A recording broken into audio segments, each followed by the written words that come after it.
గోల్కొండ మన రాష్ట్రం మన TV. Please subscribe Golconda TV. For more updates bell button పై క్లిక్ చేయండి.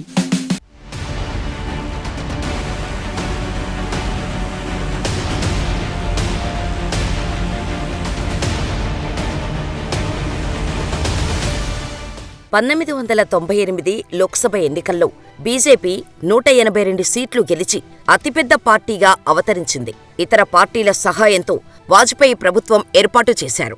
ఏడాదిన్నర పాటు ప్రభుత్వం సాఫీగా సాగింది. అటల్ బిహారీ వాజ్పేయి రాజనీతిజ్ఞుడు, నిజాయితీ ఉన్న రాజకీయ నేత. తమిళ ప్రజలు పురచ్చి తలైవిగా కొలిచే తమిళనాడు మాజీ ముఖ్యమంత్రి జయలలిత కూడా మెచ్చిన నాయకుడు. అయితే 1999లో వాజ్పేయి ప్రభుత్వం కూలిపోవటానికి జయలలితనే కారణమయ్యారు. ఒక్క ఓటుతో ఎన్డీఏ సర్కారును కూలదోశారు. అప్పటి మిత్రుడు, జనతా పార్టీ నేత సుబ్రహ్మణ్యస్వామి మాటలు విని జయలలిత నాటి కాంగ్రెస్ అధ్యక్షురాలు సోనియాగాంధీతో చేతులు కలిపారు. వాజ్పేయి ప్రభుత్వాన్ని కూల్చడంలో కీలక పాత్ర పోషించారు.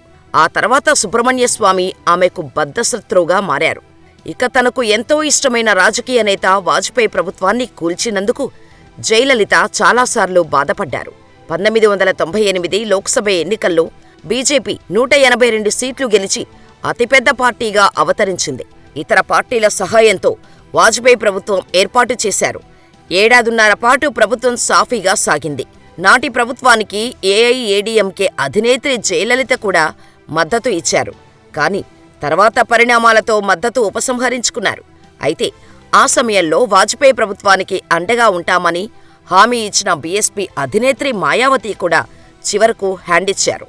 దీంతో బల నిరూపణకు వాజ్పేయి సర్కారుకు 1 సీటు తక్కువైంది. దీంతో ప్రభుత్వం కూలిపోయింది. కానీ 1999లో జరిగిన ఎన్నికల్లో బీజేపీ సారథ్యంలోని ఎన్డీఏ కేంద్రంలో ప్రభుత్వ ఏర్పాటుకు సంపూర్ణ మెజారిటీ సాధించింది. దీంతో మరోమారు వాజ్పేయి ప్రధాని అయ్యి 5 ఏళ్ల పాలన కొనసాగించారు.